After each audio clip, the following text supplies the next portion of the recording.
और जो अभी इसे शासन काल में आगे चल रहे हैं अब। यदि- ओके, बीजेपी वर्सेस कांग्रेस हो गया। बहुत मजा आया जूही सिंह। अब जूही जी देखिए, ईमानदारी से जूही जी, जो मैंने कहा वो फैक्ट है ना, इमरजेंसी पर स्पीकर के प्रस्ताव का समाजवादी पार्टी ने समर्थन किया, संसद में किया या नहीं किया?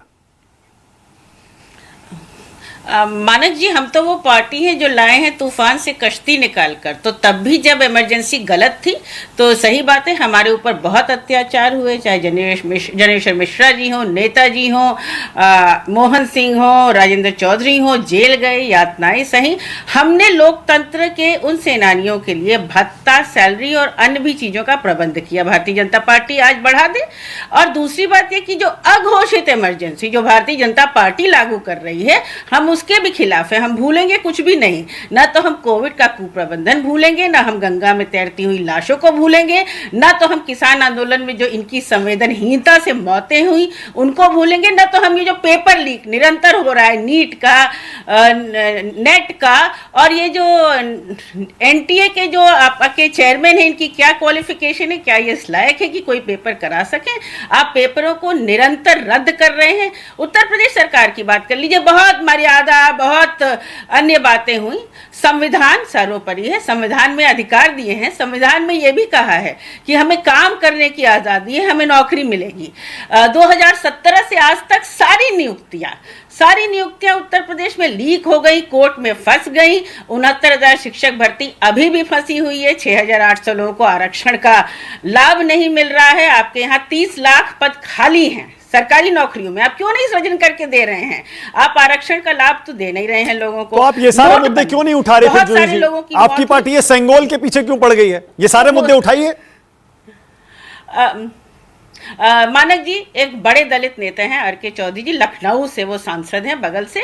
उन्होंने ऑलरेडी स्टेटमेंट आपने जो प्ले किया कह दिया कि उनका जो मन आया, उनका एक व्यक्तिगत राय है, उन्होंने दे दी। बाकी हम मुद्दों को उठाते रहेंगे और मुझे आशा है कि ये पूरे संसद जो है मुद्दों पर ही चलेगी। हमारा मुद्दों पर ही एक सामंजस्य है कांग्रेस से और अन्य दलों से। तो इसमें इंडिया में फूट पड़ गई, इंडिया के दल साथ नहीं है, ये तो अगर भाजपा खुश होना चाहे तो ये खुश हो सकती है। इसीलिए ये अयोध्या हारे हैं। लल्लू सिंह ने कहा कि वो संविधान बदलना चाहते हैं, इसीलिए श्रावस्ती हारे हैं। श्रावस्ती के आपके कैंडिडेट कह रहे थे हम संविधान बदल के प्रधानमंत्री कार्यालय यहाँ पर राज करेगा। नहीं जूही जी देखिए, आप बड़ी चतुराई से देखिए, कितनी चतुराई से आपने इमरजेंसी की निंदा भी कर दी और उसके साथ साथ आपने आज की घोषित इमरजेंसी भी याद दिला दी। तथ्य है, मैंने इसीलिए बार बार इसको अंडरलाइन किया, कल स्पीकर के प्रस्ताव का सपा, टीएमसी और डीएमके ने समर्थन किया। इमरजेंसी का जब भी जिक्र आएगा आप उसके खिलाफ ही खड़ा होना पड़ेगा आपको, उसके साथ आप खड़े हो ही नहीं सकते। इसीलिए ये तो दुखती रहेगी, आपकी गठबंधन की रहेगी। कोई नहीं खड़ा हो सकता मानक जी, कोई भी नहीं खड़ा हो सकता। इसके लिए तो राहुल गांधी जी भी कह चुके हैं कि ये गलत हुआ है। कोई भी व्यक्ति आज के लोकतंत्र में अगर उस समय की इमरजेंसी और इस समय की इमरजेंसी, जो कि फेसबुक पर लिखने पे लोगों को जेल भेज देती है, जो हमारे कार्यकर्ताओं पे फर्जी मुकदमे लगाती है, जो कॉन्स्टिट्यूशन का न लेटर न स्पिरिट मानती है, ये बात सही है। चलिए ईमानदारी से कम जूही जी आपने कम से कम ईमानदारी से ये तो मान लिया, बड़ा दिल दिखाया आपने कि हाँ बीजेपी को इमरजेंसी की याद दिलाने का हक है, ये मुद्दा उठाने का हक है, ये मुद्दा आज भी प्रासंगिक है।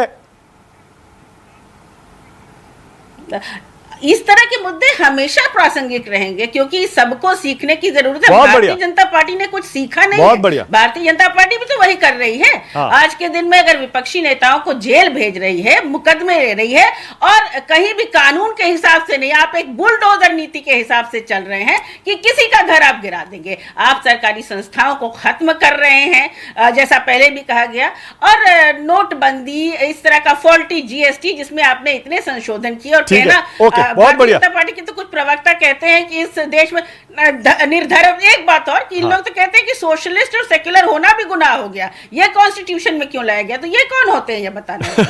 अगर कुछ भी ये कहें तो ईमानदारी से कहें। जी अभी मैं आपकी जानकारी के लिए, आप स्क्रीन शायद देख नहीं पा रही थी जब आप कह रही थी ना ये इमरजेंसी, यहाँ बीजेपी को हक है, ये मुद्दे प्रासंगिक रहते हैं। के शर्मा यूं करके ताली बजा रहे थे क्योंकि एक तरह से आपने उनके पक्ष में ये बात कह दी। अनुप्रिया आपकी बात चाहिए। ओके,